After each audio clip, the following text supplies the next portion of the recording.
Donnie and Dolly, the team is supported by ableauctions.ca. Closing your business? We can help.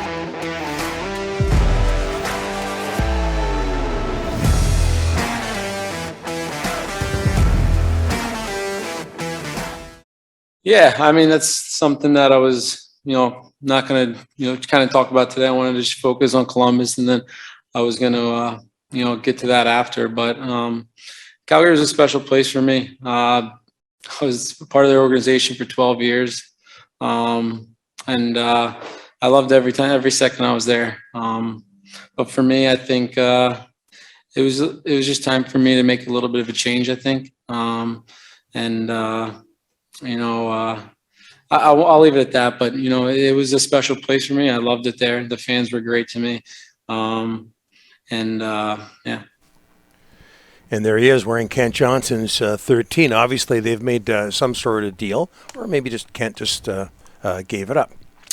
Johnny Gaudreau, moments ago in Columbus, explaining or trying to explain or avoiding the question about why he left Calgary, why he went to Columbus. We'll end this segment with a clip of him explaining why he went to Columbus, at least what he said earlier today. Joining us now, he works the Flames games on Sportsnet 960 radio in Calgary. Pat Steinberg as the Flames lose Johnny Gaudreau to, of all places, Columbus, Ohio. Pat, thanks for doing this, sir. How are you?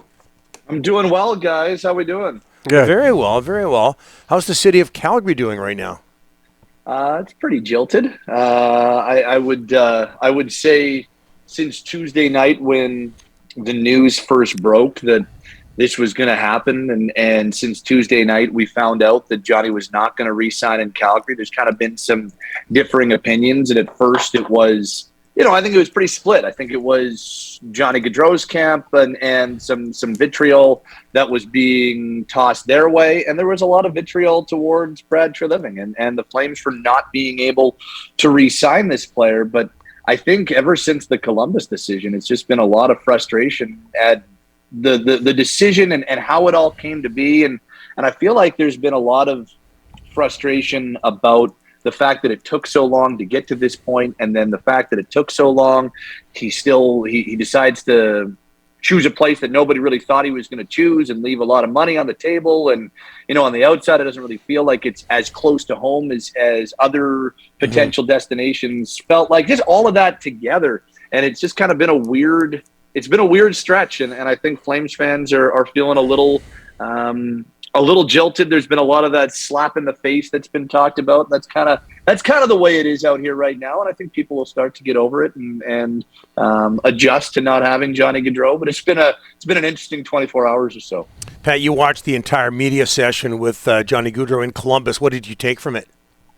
Well, I thought he did a pretty good job of first of all, I do think he's pretty genuine in wanting to be in Columbus. I actually picked up on that and everything that he said about being in Columbus and wanting to be there and this being a place that he had targeted early on. I absolutely came away feeling like that was genuine.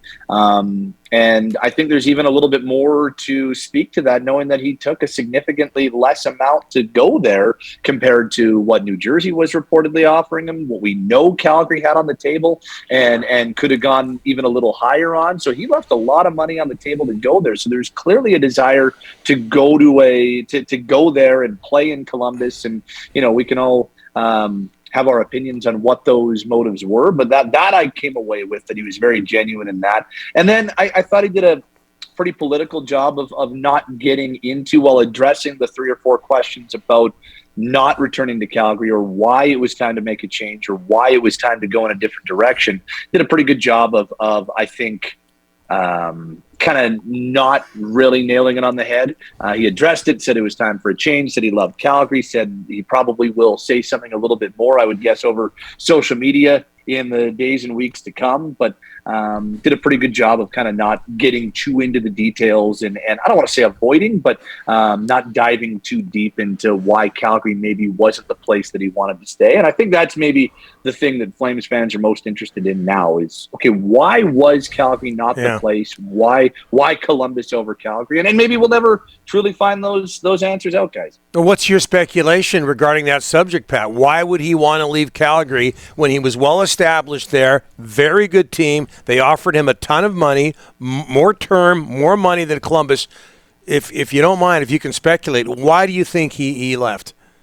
Well, I think there's two things. I do think, and he even mentioned it during the news conference, I do think he wanted to be closer to where he grew up. And yes, Columbus is not a bedroom community of Philadelphia, but it's a whole lot closer. You can get there in an hour in a flight, and it is in the Eastern time zone, and being out east, I think, is something that he wanted to do without question. So I think that's part of it.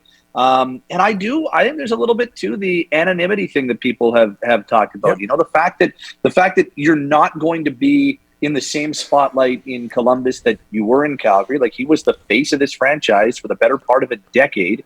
And so that isn't going to be anywhere near the same thing. And maybe he is the face of the Blue Jackets, but that's a different thing than being the face of a Canadian hockey team. And then it's just, you know, like it's a scenario where you can maybe go about your business where hockey is the number 3 or 4 thing on the sports priority list. And I do think there's a little to that, because even going back to when Johnny waited until a day before the regular season 6 years ago to sign his contract, his contract that he just finished. That was one of the things a lot of people talked about. You know, Johnny's not really in it for the fame or the spotlight or anything like that. He just wants to play hockey. And I wonder if there's a little bit to that. And going to a smaller U.S. city and being able to raise a child, because he and his wife are expecting. I think there's probably a little bit to that too. I really do think there's something to the anonymity and not being in a big-time hockey market. So let's look ahead. Brad Treliving, your general manager, said, I mean, he's got money to play with, but he says, I'm not going to blow it. I'm not just going to blow the money. There's a Tkachuk deal that has to be done. So, Pat, where do the Flames go now?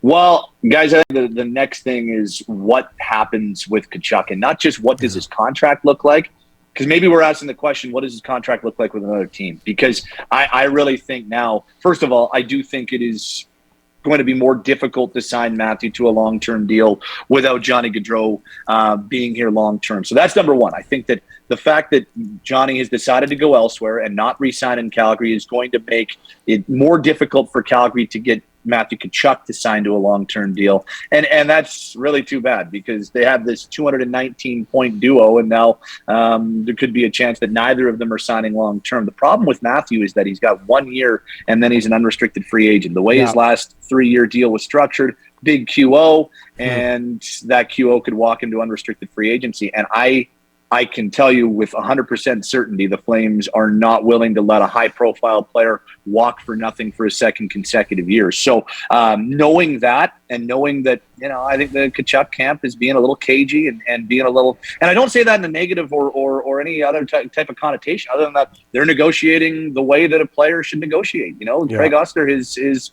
representative, is being very, very cagey and smart and trying to get the best possible deal for his player. And if that means going 1 year into unrestricted free agency, that could be the best negotiating play. And they are completely within their rights to do that. But it may not be the best thing for Cal. Well, definitely isn't the best thing for Calgary. So I think there is a significant chance that a Tkachuk trade could be consummated, whether it's in the offseason, whether it's the beginning of the year. I just don't think you want to wait until the trade deadline. I don't know if you guys remember. I keep going back to the Mark Stone situation in Ottawa, when Mark Stone did a very similar thing, took a 1-year deal in 2018, which walked him to UFA, and then look at what Vegas gave up to bring in Mark Stone, a guy who's barely played in the NHL and a second-round pick. And the Flames cannot be in a spot where they don't maximize Matthew Tkachuk's value. So that is the biggest next story, and maybe we get some resolution on it in the coming weeks here.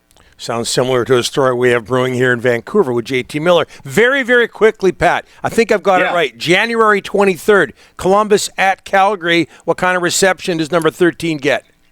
I think there will be a pocket of people that boo him. I really do. I think there's a lot of people who are frustrated. The good news is that's still a little ways away. So I think they'll do a video tribute. I mean, we're still talking about one of the top 3, 4, 5 players in franchise history. So I do think there will be some who boo him, but I hope by that time that it'll be more of an appreciation, because Johnny gave the city a lot of good moments, and he gave them a sweetheart deal for 6 years on a contract, and then used his arbitrated right or bargained right rather to go to another city that was fully within his rights. He really did do nothing wrong when it was all said and done.